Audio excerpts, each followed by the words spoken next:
Hello and welcome to Spectrum News at 12. I am Janice Cobham coming to you live from Uyo, the capital city of Akwa Ibom State, Nigeria. Let's take a look at the headlines. President Bola Tinubu addresses Nigerians on June 12. TAF Media and Associates hold 10th anniversary Thanksgiving of Planet 101.1 FM. Plus, Ukraine announces retaking village in southeast, first gain of offensive. We'll bring you details of these stories and more in a moment.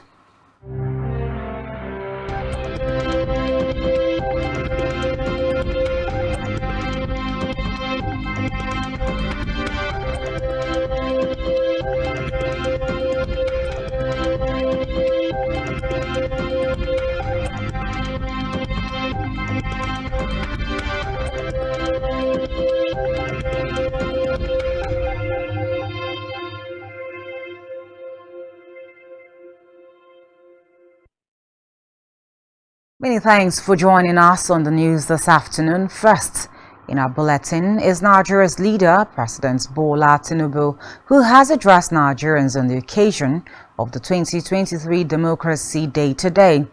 Addressing Nigerians, President Tinubu said the heroes of democracy paid the supreme price for the gains enjoyed in the country currently.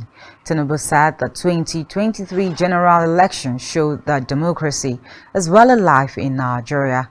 According to him, the beauty of democracy is that winners today can lose tomorrow and losers today can win elections tomorrow.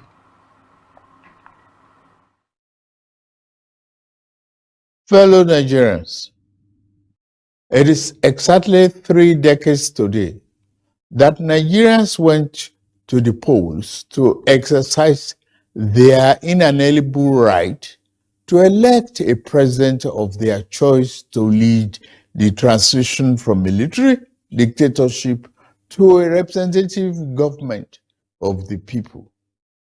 The abortion by the military fiat of the decisive victory of Chief MKO Abiola of the defunct Social Democratic Party in the June 12, 1993 presidential election, up to that time, the fairest and the freest election in the country's political evolution, turned out, ironically, to be the seed that germinated into the prolonged struggle that gave birth to the democracy we currently enjoyed since 1999.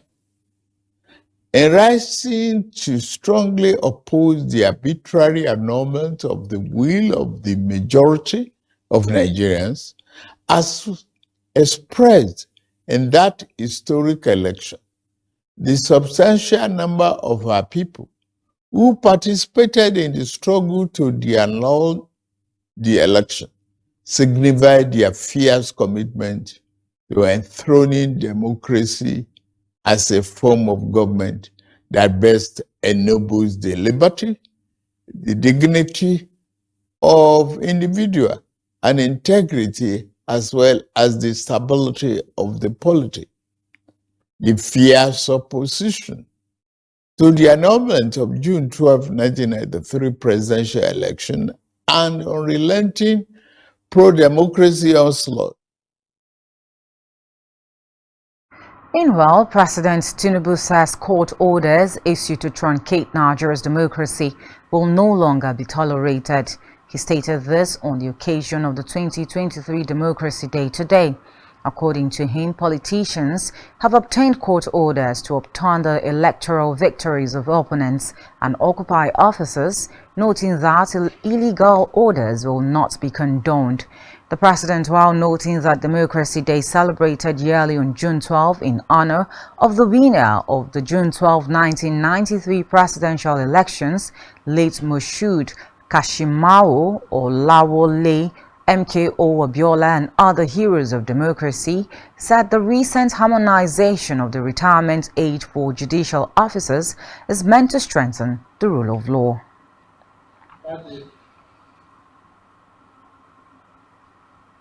In a related development, the National Democratic Coalition Renewal Group, NADECO RG, has said that President Bola Tinubu's inauguration on May 29 has set Nigeria firmly on the path of meaningful recovery, rehabilitation and progress. NADECO RG national leader Atilade Adeeyo, who said things had been moving in the direction of restoration of hope since the new president assumed office, said Tinubu and the winner of the June 12, 1993 election, late Moshood Abiola, had several traits and as well the vision of restoring the country's prosperity and rehabilitation in common.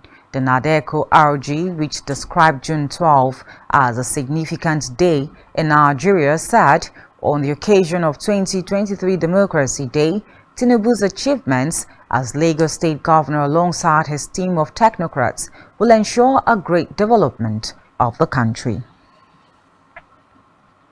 And still on Democracy Day now celebration, the Labour Party presidential candidate during February 25 presidential elections, Peter Obi, has claimed that Nigeria's democracy is deeply troubled. In a statement to commemorate June 12, the former Anambra State governor said the country is in search of solutions to many basic problems. According to him, the country is now in an era where the foundational pillars of democracy are undermined by prevalent impunity and pervasive violence and bloodletting. He, however, said he was committed to a new Nigeria. He, however, urged all not to lose faith in the inbuilt design of the country's democratic system to self-correct. Moving away from that, the Socio-Economic Rights and Accountability Project (SERAP) has sued President Bola Tinubu over the failure to probe the allegation that $2.1 billion and 3.1 trillion naira public funds of oil revenues and budgeted as fuel subsidy payments are missing and unaccounted for between 2016 and 2019. SERAP filed a lawsuit against Tinubu at the Federal High Court in Lagos, seeking an order of mandamus to promptly investigate the allegations. Additionally, they are seeking an order of mandamus to compel President Tinubu to direct anti-corruption agencies to promptly investigate fuel subsidy payments made by governments since 1999, name and shame, and prosecute suspected perpetrators and recover any proceeds of crimes. According to him, directing and compelling President Tinubu to promptly probe, name and shame, and bring to justice the perpetrators and to recover any missing public funds will advance the right of Nigerians to restitution, compensation, and guarantee of non-repetition.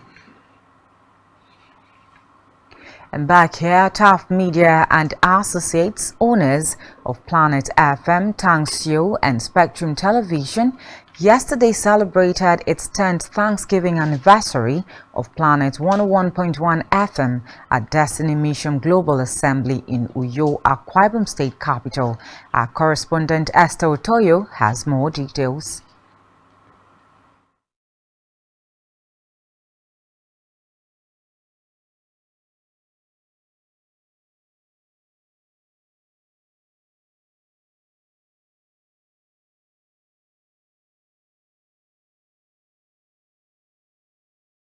Speaking at the church service, the guest minister, Professor Ashung, urged Christians to know that it is impossible to please God except through faith, noting that life of possibility comes only when an individual takes God seriously. Your possibilities begin with what you believe. Do you believe that God deserves your worship? That's where the worship really begins. I'm coming because I believe he deserves it. I'm giving it to him because I know this is his due. The chairman, Taft Media and Associates, Tony Afia, in an interview, thanked God for 10 years of support of the state by providing electricity to some needed areas in the state. It gives me great pleasure to address you all on this momentous period in the life of our business.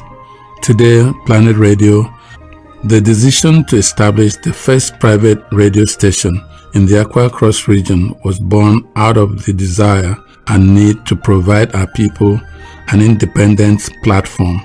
10 years of operating in a sector such as ours that is constantly and rapidly evolving is an achievement that we are particularly proud of. So people just have to go back and go to that law and read and see. Particularly, they say that the state can also issue licenses, which is quite good. So you can come and pick up a certain area of a wet housing and say, I want to supply electricity there. So there will be competition, just like the phone. If anybody charges you more, you can switch to the other one. If they don't have quality service, you go to the other one. So Also, the General Manager of TAF Media and our Sustainability of Planet FM and shared their experience. And from the very onset, brought us to being the envy of the competition. The experience has been wonderful. We've had all this classic kind of staff and personnel that has taken us to where we are today. I want to tell you that my prayer is that Planet will continue to move from level to level. I'm really grateful to God for taking us this far. With the economy of Nigeria, it's been God all the way, and our determination to make it. With everything happening, we've had to re-strategize, but we have ensured that we keep showing up. Other well-wishers who spoke at the event described Planet 101.1 FM as one of the best and #1 private radio in Uyo. While commenting on the radio programs, they encouraged the media platform to continue to be independent and unbiased in their reportage. High point of the event was Thanksgiving by management and staff of TAF Media Group and musical performance by Reverend Mbaseki Ayomobi. Esther Otoyo reporting for Spectrum Television. Many congratulations there to TAF Media Group on celebrating 10 years of delivering perfect broadcasting services to the public. Meanwhile, residents of Uyo, Akwa Ibom State Capital, have called on Nigerian leaders to address the issues surrounding Nigerian economy as Nigerians mark Democracy Day today. Speaking with Spectrum Television, they described democracy as governments for the people, calling on the current administration masses. They also charged the government to put first the needs of the people before theirs, adding that democracy can only prevail when the people's choice are met. We have all the capacities that we need to advance as the giant of Africa, but for whatever reason, I don't know why everything is just, slowing down. So I think what our leaders should do is to be sincere with themselves and not be selfish. Let them consider the masses. Let them consider, like look at the issue of subsidy removal. It's a nice thing. It's a nice thing out there. In fact, Nigeria has been selling the cheapest of fuel around at least for as far as I know, around Africa. They are selling the cheapest. But if you want to remove it, what have you put in place to alleviate the sufferings of the people before doing that? Okay, I just feel that democracy is a government for the people, by the people. So generally, they should allow the people choose who they want to lead them. I didn't say they did not choose this one, no. I'm just saying they should allow the election. Anytime there's an election, not just in the government, even in primary schools, secondary schools, anywhere there's a selection and election process, it should be democracy. If we are doing anointing and appointment and selection, we will know. But if it is election by the people come out, thousands of people come out, plan their life, some cancel their weddings for elections. Let it count. For me, democracy is simple. Government of the people, by the people, and for the people. So what Tinubu and Umoino, let me start with Umoino. If you listen to his Arise agenda, of which I followed throughout the electioneering process, he actually talked about small and medium enterprise to excel. There should be that enabling environment in terms of security, in terms of power, road infrastructure, and other infrastructures. Now, in the case of the presidency, that's the federal government, I think Asiwaju Ahmed Tinubu should also follow same. It's not about the audio dividends of democracy. People should be able to see it. It should be visible. It should be audible, that citizens can actually testify that indeed there should be that dividends of democracy in terms of development, especially in the area of education. In the meantime, as this year's World Day against the effect of child labor and the need to invest more in children's academic life, speaking with Spectrum Television on the need to eliminate child labor, residents of Uyo, Akwa Ibom State Capital stated that the day serves as an important reminder that countless children continue to endure abusive and hazardous working conditions, noting that the day is of utmost significance because it aims at ending child labor across the globe. They called on both the federal and state government to make available more policies that will totally eradicate child labor in the country, as well as parents and caregivers to ensure that their wards obtain basic education to reduce the number of out-of-school children and end child labor. I think what government need to do in terms of child labor is they should really go to the grassroots, because we only have the issues of child labor awareness in towns and cities. So if the government can come up with an agency that will go down to the grassroots.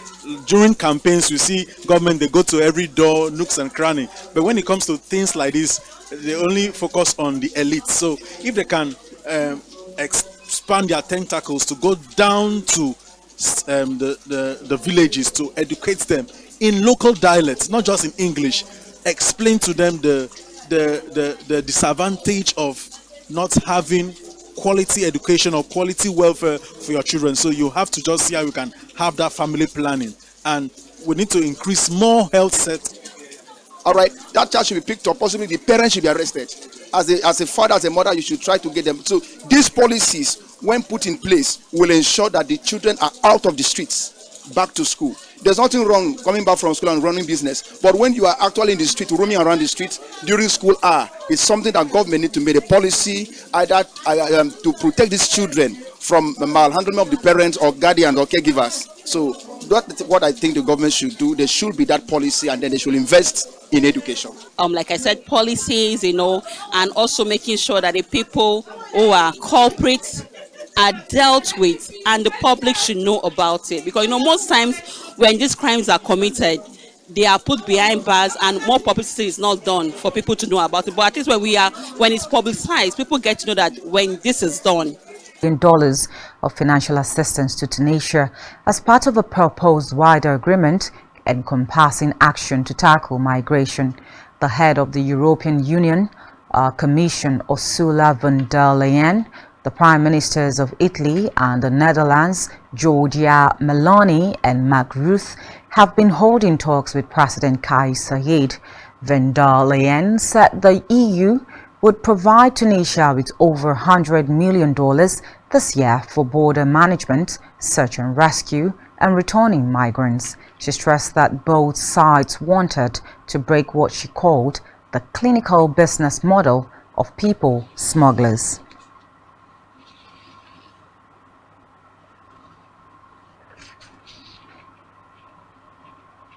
On the foreign scene now, Kyiv has announced that Ukrainian forces have retaken a village in the war-torn country's southeast, the first reported gain of offensive.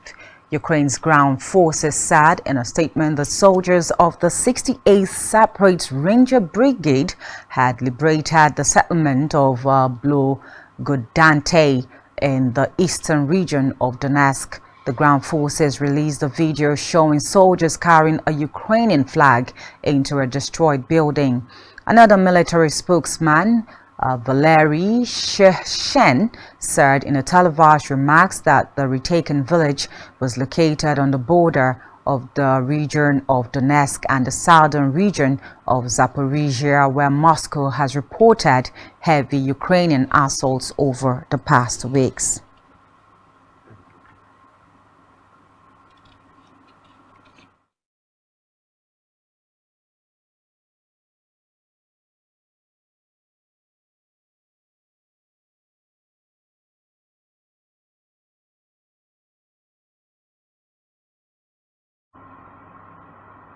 And still to come in the news, Enyimba draw with River United to win record 9th NPFL title. Do stay with us.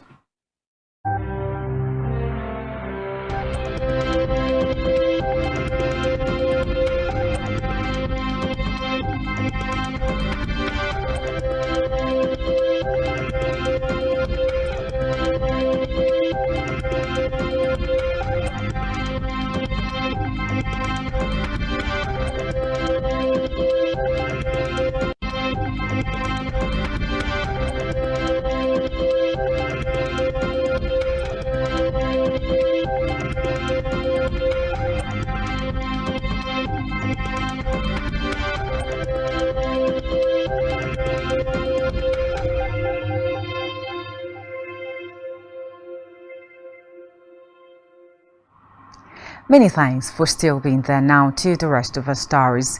In sports, Enyimba drew 1-1 with Rivers United at the Mobolaji Johnson Arena on Econ Lagos on Sunday to claim a 9th Nigeria Premier League title. The draw with the 2022 champions means that the People's Elephant tops the NPFL Super 6 playoff table with 9 points from 5 games. The two-time CAF Champion League winners took the lead against the Port Harcourt-based side through Akene Awazie 6 minutes before the break due to shaky defending by United. Following a spirited fight back by Rivers United, they leveled up the score through Inyima Mwagwa 3 minutes after the break. With this outcome, Enyimba will once again represent Nigeria in the CAF Champions League next season. Remo Stars finished with same points as Enyimba but had to make do with second position owing to inferior goal difference. They will, however, compete in the CAF Champions League for the first time as Nigeria's second representative. For emerging third in the Super 6, Rivers United will compete in the CAF Confederation Cup next season.